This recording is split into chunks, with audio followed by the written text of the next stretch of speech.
The warm Atlanta sun was setting behind the tall buildings when Margaret Johnson slowly walked toward Le Maison Dorée restaurant. At 72 years old, she moved with the grace that came from years of teaching young children to stand tall and proud.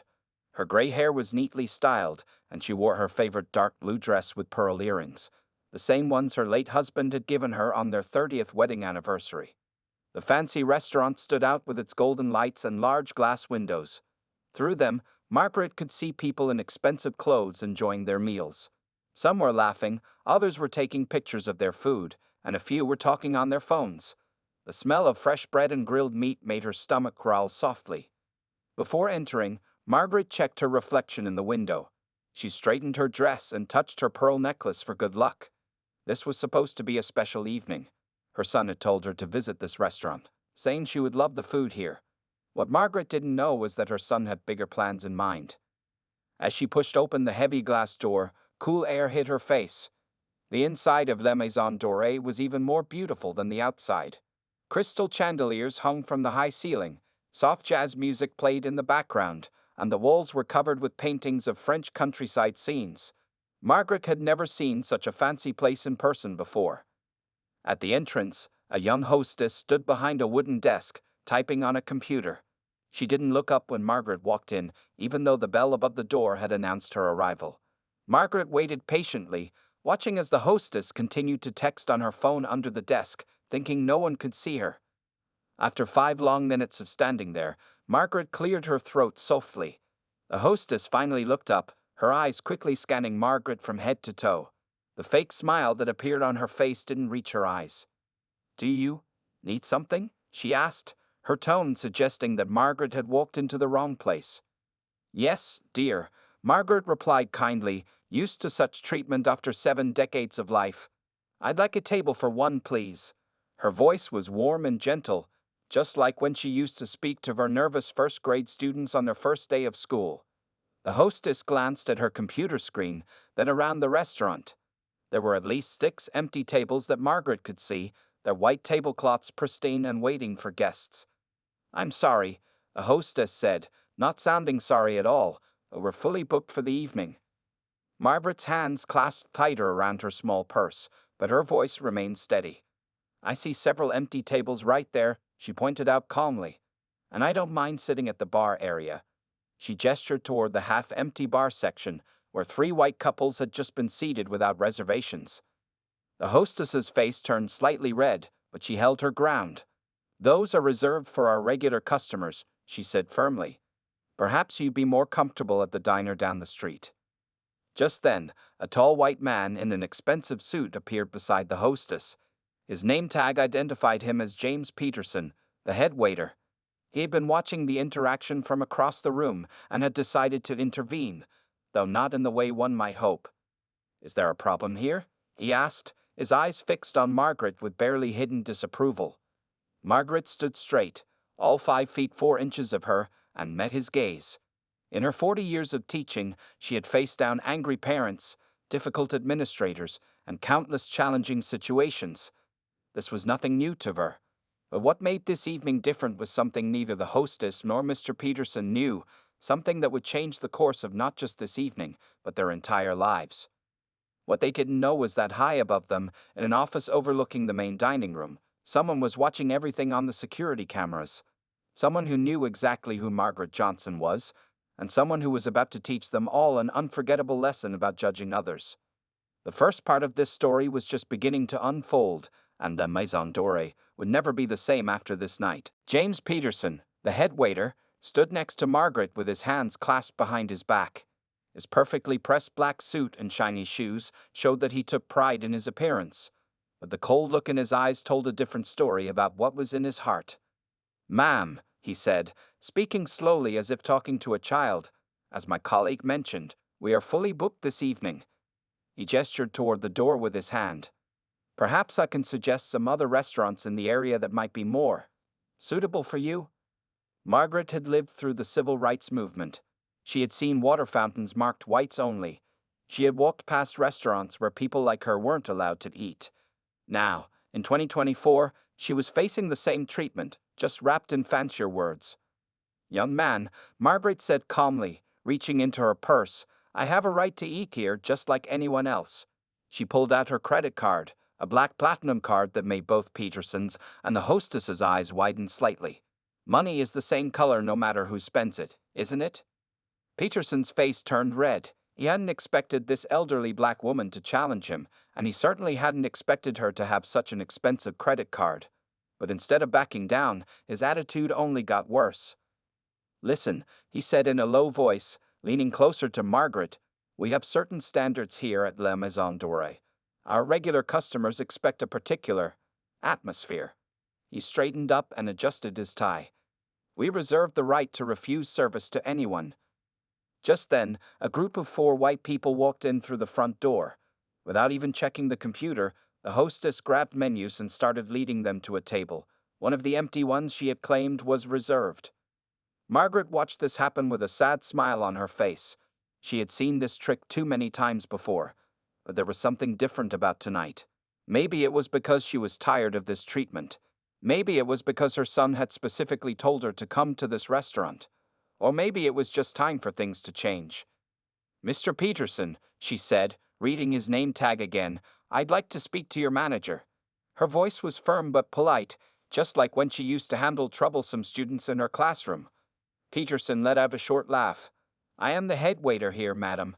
I make the decisions about seating arrangements. He puffed up his chest with pride. If you continue to cause a disturbance, I'll have no choice but to call security.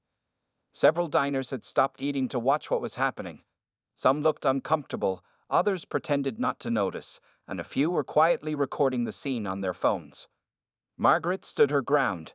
Young man, I've worked hard all my life. I taught hundreds of children of all colors, to treat each other with respect.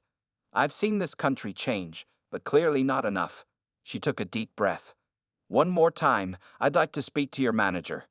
Peterson's face turned even redder. Security, he called out, snapping his fingers at a large man standing near the bar. The security guard started walking over, but before he could reach them, something unexpected happened. The elevator at the back of the restaurant opened with a soft ding. A tall, well-dressed black man stepped out. He wore an expensive suit that probably cost more than Peterson's monthly salary. His presence commanded attention, and heads turned as he walked across the restaurant floor. Peterson didn't notice him at first, too busy smirking at Margaret. Now, if you won't leave voluntarily, he started to say, but his words were cut short by a deep voice behind him. Is there a problem with my mother's reservation? The color drained from Peterson's face as he slowly turned around. Standing there was Marcus Johnson, the new owner of La Maison Dorée, the man who had bought the restaurant 3 months ago, and Margaret Johnson's only son. The next few moments would change everything at La Maison Dorée forever. Marcus Johnson stood tall and powerful in the middle of his restaurant, his dark eyes fixed on James Peterson.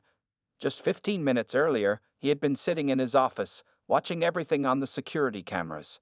He had seen how the hostess ignored his mother. He had watched Peterson try to turn her away, and he had felt his blood boil with each passing moment. But Marcus was not a man who let anger control him. His mother had taught him better than that. He had learned from her that the best revenge was success, and now he owned this very restaurant where they tried to refuse her service. Mr. Peterson, Marcus said, his voice calm but firm, I asked you a question. Is there a problem with my mother's reservation? He walked closer, each step slow and deliberate on the polished floor. The security guard, who had been approaching Margaret, quickly stepped back. He recognized Marcus immediately. After all, Marcus signed his paychecks. The hostess behind the desk started typing frantically on her computer, probably trying to look busy.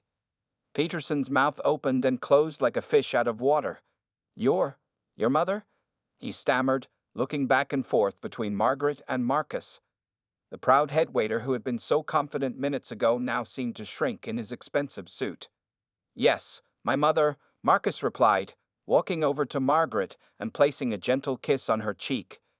Margaret Johnson, who raised me alone after my father passed away, who worked 3 jobs to put me through culinary school, who taught me everything I know about dignity and respect. He turned to face Peterson again, the same woman you just tried to turn away from my restaurant. The dining room had gone completely quiet. Even the soft jazz music playing in the background seemed to have stopped. Every guest was watching the scene unfold, some with their phones still recording. Peterson's face had turned from red to pale white. "Mr. Johnson, I had no idea," he stuttered, pulling at his tie, which suddenly felt too tight. "We were just following our usual procedures for handling. For dealing with." "For dealing with what, Mr. Peterson?" Marcus asked, raising an eyebrow. "Please, finish that sentence. I'm very interested in hearing about these usual procedures of yours." The hostess tried to slip away quietly, but Marcus noticed. "Please stay, Sarah," he called out, not even turning to look at her. "This concerns you too." Margaret watched all of this with a calm expression. She had known her son owned a restaurant, but he hadn't told her which one. Now she understood why he had insisted she visit today. He had been testing his staff, and they had failed miserably.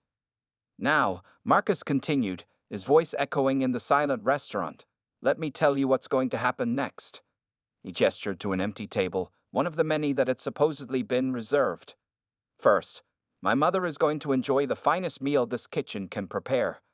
I'll be serving her myself." Peterson looked like he wanted the floor to open up and swallow him. The security guard had moved all the way back to his post by the bar, trying to become invisible. Other staff members peeked out from the kitchen, whispering among themselves. After that, Marcus said, "You and I, Mr. Peterson, along with Sarah and any other staff member who thinks it's acceptable to judge people by the color of their skin, will have a long conversation in my office about the future of your employment here." He turned to the other diners, who quickly pretended to focus on their meals. "I apologize to all our guests for this disruption," Marcus announced.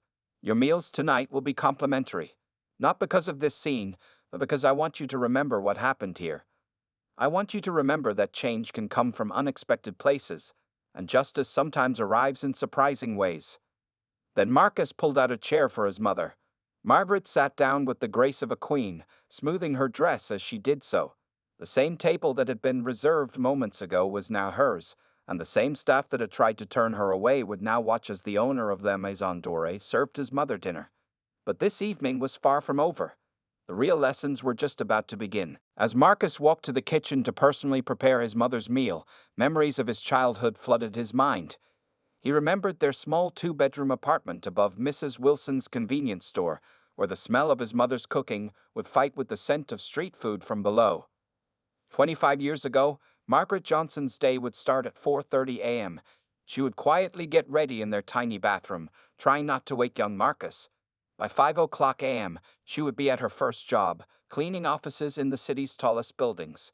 From 2 p.m. to 9 p.m., she taught at the local elementary school. Then from 9:30 p.m. until midnight, she worked as a waitress at Joe's Diner. In the kitchen of La Maison Dorée, Marcus picked up a sharp knife and started chopping vegetables with expert precision. He remembered how his mother would come home late at night, her feet sore from standing all day, but she would still check his homework and listen to his dreams about becoming a chef. "Baby," she would say, rubbing her tired feet, "if you want to be a chef, you be the best chef this city has ever seen. But remember, when you get to the top, don't forget what it was like at the bottom." Marcus wiped a tear from his eye as he prepared the sauce for his mother's meal. He remembered the day his mother had handed him an envelope containing $5,000, her entire life savings. "For culinary school," she had said simply, her eyes shining with pride and hope. Meanwhile, in the dining room, Margaret sat at her table, watching other customers try not to stare at her. She thought about all the times she had been turned away from restaurants like this one. But instead of becoming bitter, she had taught Marcus to use those experiences as fuel for his dreams. She remembered the day Marcus graduated from culinary school, top of his class, how she had sat in the audience, wearing the same pearl necklace she wore tonight, crying tears of joy as he gave his graduation speech. "Success is the best answer to prejudice," he had said, looking directly at her. In his office upstairs, Peterson sat with his head in his hands. The security cameras were still running, showing the dining room where Margaret sat like a queen. On another screen, he could see Marcus in the kitchen, cooking with the skill of a master chef. Peterson thought about his own mother, how she had raised him better than this. Shame washed over him in waves. The hostess, Sarah, sat in the corner of the office, still trying to process what had happened. She had worked at fancy restaurants for 5 years, always treating people differently based on how they looked. Now, for the first time, she realized the true cost of her prejudice. Back in the kitchen, Marcus was putting the finishing touches on his mother's favorite dish, herb-crusted salmon with roasted vegetables and a lemon butter sauce. It wasn't on the regular menu, but he had learned to make it years ago, just for her. As he cooked, other kitchen staff watched in amazement. They had never seen the owner cook before. Some of them felt ashamed, remembering times they had treated customers poorly based on their appearance. Others felt inspired, seeing the love and respect Marcus showed for his mother. Marcus thought about his journey from a poor kid dreaming about cooking to owning this prestigious restaurant. He had worked his way up from dishwasher to line cook, from sous chef to head chef, and finally to restaurant owner. At each step, his mother's words had guided him. Excellence doesn't have a color. When the dish was ready, Marcus placed it carefully on the restaurant's finest china. But before he left the kitchen, he gathered all the staff around him. "Watch and learn," he said quietly. "This is not just about serving food. This is about serving people with dignity and respect." The lesson he was about to teach would change not just this evening, but the entire culture of La Maison Dorée forever. Marcus walked out of the kitchen carrying the beautiful plate of herb-crusted salmon. The entire restaurant watched as he moved between tables with the grace of someone who had spent years in the service industry. His white chef's coat, which he had changed into while cooking, seemed to glow under the crystal chandeliers. Every eye in the restaurant followed him as he approached his mother's table. Some guests had completely forgotten about their own meals. A few were still secretly recording on their phones, while others whispered to each other about how they had never seen a restaurant owner serve food himself. "Your dinner, Mother," Marcus said with a warm smile, placing the plate in front of Margaret. The presentation was perfect. The salmon gleamed with a golden crust, the vegetables were arranged like a colorful garden, and the sauce formed a delicate pattern around the plate. Margaret's eyes filled with tears when she saw the dish. "You remembered," she whispered. This was the meal she used to dream about making when they were poor, but could never afford the ingredients. Marcus had promised her back then that one day he would cook it for her in his own restaurant. As she took her first bite, Margaret closed her eyes. The salmon was cooked perfectly, just the way she liked it. The vegetables were seasoned with herbs from Marcus's own garden behind the restaurant. The sauce was creamy and light, with just the right amount of lemon. While Margaret enjoyed her meal, Marcus turned to address the other diners. His voice was strong but kind. "Ladies and gentlemen," he began, "what you witnessed tonight was not just about a dinner reservation. It was about dignity. It was about respect. It was about judging people by their character, not their appearance." The dining room was completely silent. Even the kitchen staff had come out to listen, standing quietly along the walls. Peterson and Sarah had come down from the office, looking embarrassed and ashamed. "This restaurant," Marcus continued, "was built in 1963, the same year Martin Luther King Jr. gave his I Have a Dream speech. For many years, people who looked like my mother couldn't eat here." He paused, letting that sink in. "Today, my mother doesn't just eat here. She's eating food cooked by her son, who owns this place." Some of the guests began to applaud. Others wiped tears from their eyes. One older white couple stood up and walked over to Margaret's table. "Ma'am," the elderly man said, his voice shaking, "would you mind if we joined you? We'd be honored to share a table with you." Margaret smiled and gestured to the empty chairs. "Please," she said warmly. "I would love the company." Soon, other guests began asking if they could move their tables closer. What had started as an uncomfortable confrontation was turning into something beautiful, a moment of unity and understanding. Marcus watched all this with pride, but he knew his work wasn't done. He walked over to where Peterson and Sarah stood. "In my office now," he said quietly, but instead of fear, his voice carried hope. He had a plan to turn this incident into a teaching moment for his entire staff. As they walked toward the office, Marcus stopped by the kitchen door. "Jerry," he called to one of the cooks, "bring dinner for 3 to my office. Make it the same as my mother's." The cook nodded, understanding that this would be more than just a meeting about punishment. Looking back at the dining room, Marcus saw his mother surrounded by people from all walks of life, sharing stories and laughter over their meals. She caught his eye and gave him a small nod, the same nod she used to give him when he got an A on his school tests, or when he won his first cooking competition. The night was far from over, but already La Maison Dorée was becoming what Marcus had always dreamed it could be, not just a fancy restaurant, but a place where everyone was treated with the same respect, dignity, and warmth that his mother had always shown to others. In Marcus's office, James Peterson and Sarah sat nervously in front of the large desk.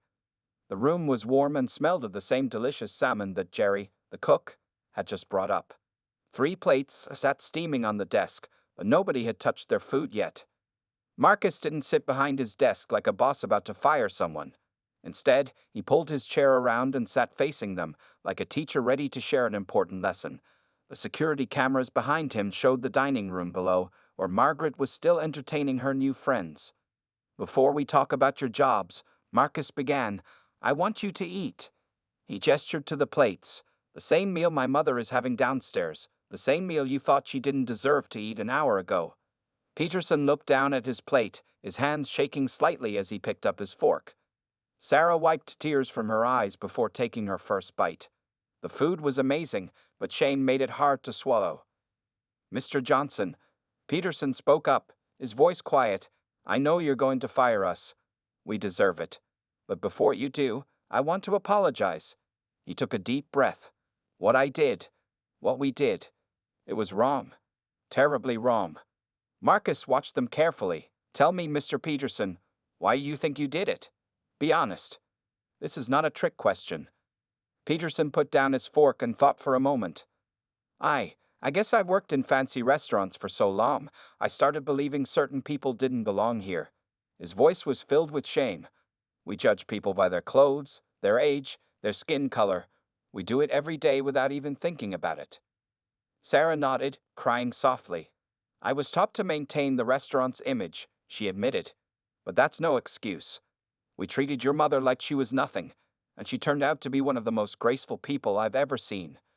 Marcus pulled out an old photograph from his desk drawer. It showed a young Margaret in a waitress uniform, smiling despite looking tired. "This is my mother 30 years ago," he said, passing them the photo. "She worked as a waitress after teaching elementary school all day. Sometimes, fancy restaurants would let her clean their kitchens, but they would never let her eat there." He let that sink in before continuing. "Today, she walked into this restaurant wearing pearls and carrying a platinum credit card, and you still judged her by her skin color." Marcus's voice was firm but not angry. "Tell me, what does that say about how little things have changed?" Peterson and Sarah stared at the photograph, seeing their own prejudices reflected back at them. The young Margaret in the picture had the same dignified smile she wore tonight, despite all the discrimination she faced. "Now," Marcus said, "you're probably expecting me to fire you both." He paused as they nodded sadly. "But that's not what's going to happen." They looked up in surprise. Marcus continued, "Firing you would be easy, but it wouldn't solve the real problem. Instead, I have a different plan." He pulled out some papers from his desk. "Starting next week, this restaurant will begin a new training program. We're going to teach our staff about respect, dignity, and the real meaning of service. And you too," he looked at them directly, "will help design and lead this program." Peterson and Sarah looked confused. "But why us?" Sarah asked. "Because," Marcus explained, "sometimes the best teachers are people who have learned from their mistakes. You've seen firsthand how wrong prejudice is. Your story, what happened tonight, can help others understand too." He pushed their plates closer to them. "Now eat. The food's getting cold. And while you eat, I want you to think about every person you've ever turned away from this restaurant. Think about their dreams, their families, their dignity. Because starting tomorrow, we're going to make sure that never happens again at Le Maison Dorée." As they ate in thoughtful silence, the sounds of laughter and conversation drifted up from the dining room below. Margaret's voice could be heard telling stories to her new friends, teaching them the same lesson about dignity and respect that her son was teaching upstairs. The transformation of Le Maison Dorée was beginning, one lesson at a time. 1 month after the incident, Le Maison Dorée looked very different. The same crystal chandeliers hung from the ceiling, and the same expensive paintings decorated the walls, but the spirit of the place had changed completely. James Peterson stood at the entrance, greeting a group of elderly black women who reminded him of Margaret. "Welcome to Le Maison Dorée," he said warmly, actually meaning it this time. "We're honored to have you dine with us today." The women looked surprised at his genuine smile and respectful manner. Sarah, who still worked as a hostess, was giving a tour to a group of high school students from the local community center. "This is where I learned my most important lesson," she told them, pointing to the spot where she had tried to turn Margaret away. "It's not about how people look or what they wear. It's about treating everyone with respect." Marcus had kept his promise. Instead of firing his staff, he had turned La Maison Dorée into a place of learning and change. Every Monday, when the restaurant was usually closed, they held training sessions. But these weren't ordinary training sessions about serving food or carrying plates. Margaret herself came to speak at these sessions. She shared stories from her life, teaching the staff about the pain of discrimination and the power of forgiveness. She told them about raising Marcus alone, about working 3 jobs, about dreaming of a better future for her son. The kitchen staff had changed too. Marcus started a program where young people from poor neighborhoods could learn to cook. He remembered how hard it had been for him to get his first kitchen job, and he wanted to give others the same chance he had gotten. "Everyone deserves a chance to follow their dreams," he would tell his new trainees. "It doesn't matter where you come from, what matters is where you want to go." The regular customers noticed the changes. Some of the older, wealthy clients complained at first about the new crowd coming to dine. But when they tasted the food made with love and experienced the warm service, most of them changed their minds. Peterson had surprised everyone with how much he had changed. He now kept a photo of Margaret on his desk in the staff room. "She taught me that elegance isn't about expensive clothes or fancy cars," he would tell new employees. "Real elegance comes from how you treat others." One evening, a young black girl came in with her parents to celebrate her 10th birthday. She stared at everything with wide eyes, just like Marcus had done when he first saw a fancy restaurant as a child. Peterson gave her a special tour of the restaurant, even taking her to see the kitchen. "Can I be a chef too?" she asked, watching the cooks work. "Of course you can," Peterson replied, remembering how he would have dismissed such a dream just a month ago. "In fact, we have a special program for young people who want to learn cooking. Would you like to know more about it?" The girl's parents looked surprised but happy. They had been nervous about coming to such a fancy restaurant, but now they felt welcomed and respected. Sarah had also become a different person.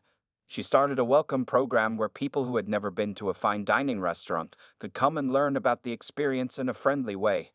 "Everyone deserves to feel special when they go out to eat," she would say. Marcus watched all these changes from his office, often with tears in his eyes. His mother's painful experience had turned into something beautiful. Then Maison Dorée was becoming more than just a restaurant. It was becoming a place of healing and understanding. Every Friday night, Margaret would come to have dinner at her special table.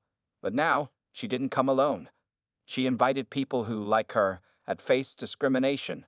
Together, they would enjoy fine food and share stories, turning past pain into hope for the future. The restaurant's reputation grew, not just for its excellent food, but for its welcoming atmosphere and respect for all guests. What had started as an ugly incident was transforming into a movement of change, one meal at a time. 1 year had passed since the night Margaret Johnson walked into La Maison Dorée. The restaurant was celebrating its anniversary, but not just as a business. They were celebrating a year of transformation and new beginnings. The dining room was full. People from all walks of life sat at tables covered with white tablecloths. The crystal chandeliers sparkled above them, but the brightest light came from the smiles of the guests and staff. Margaret sat at her special table, wearing her pearl necklace and a beautiful new dress. Around her were some of the students she had taught over her 40 years as a teacher. They had come from across the country to honor the woman who had changed not just their lives, but an entire restaurant's culture. James Peterson, still the head waiter, but now also the restaurant's director of community relations, stood at the front of the room. His hands weren't shaking anymore when he spoke to crowds. In fact, he had become known for giving speeches at other restaurants about preventing discrimination. 1 year ago, Peterson began, his voice clear and confident. "I made the biggest mistake of my career. I tried to turn away a woman because of how she looked." He paused, looking at Margaret. That woman turned out to be not just our owner's mother, but one of the most remarkable people I've ever met. Sarah, who now ran the restaurant's welcome program for first-time fine diners, wiped tears from her eyes. In the past year, she had helped hundreds of people feel comfortable in fancy restaurants. Her program had become so successful that other restaurants in the city were copying it. Marcus stood near the kitchen doors, watching everything with pride. His restaurant had won several awards this year, not just for its food, but for its innovative programs to make fine dining accessible to everyone. Food critics praised Le Maison Dorée for its excellent cuisine, but they wrote even more about its warm, welcoming atmosphere. Today, Peterson continued, we're not just celebrating a year of changed hearts. We're announcing something special. He gestured to Marcus, who walked to the front of the room carrying a large framed document. We're creating the Margaret Johnson Scholarship, Marcus announced, smiling at his mother. Every year, we will select 5 young people from underprivileged backgrounds who dream of working in restaurants. They'll receive full training in our kitchen, plus help with college tuition for culinary school. The room burst into applause. Margaret covered her mouth with her hands, tears running down her cheeks. This was more than she had ever dreamed possible. But Marcus wasn't finished. And there's more, he said. Starting next month, Le Maison Dorée will open its doors every Sunday afternoon to teach free cooking classes to children from local schools, because everyone deserves a chance to follow their dreams. The kitchen staff, now a diverse group of people from all backgrounds, lined up behind Marcus. Many of them were graduates of the training program he had started. They all wore chef's coats with the restaurant's new motto embroidered on the sleeve. Dignity served daily. Mrs. Johnson, Peterson said, turning to Margaret, would you please come up here? Margaret walked to the front of the room, receiving a standing ovation. The same restaurant that had tried to turn her away now celebrated her as their inspiration. The same staff who had judged her now looked at her with respect and love. Because of you, Peterson said, handing her a small golden key, we learned that true elegance isn't about fancy clothes or expensive wine. It's about how we treat each other. This key will hang by our entrance, reminding everyone that this restaurant's doors are open to all. As Margaret accepted the key, Marcus hugged her tightly. He remembered her words from long ago, when you get to the top, don't forget what it was like at the bottom. He hadn't forgotten. Instead, he had built an elevator to bring others up with him. The Maison Dorée was no longer just a restaurant. It had become a symbol of change, a place where dignity was the main course and respect was served with every meal. And it all started because one woman had the courage to stand her ground, and her son had the wisdom to turn a moment of shame into a lifetime of change. The legacy of that night would continue to touch lives for generations to come.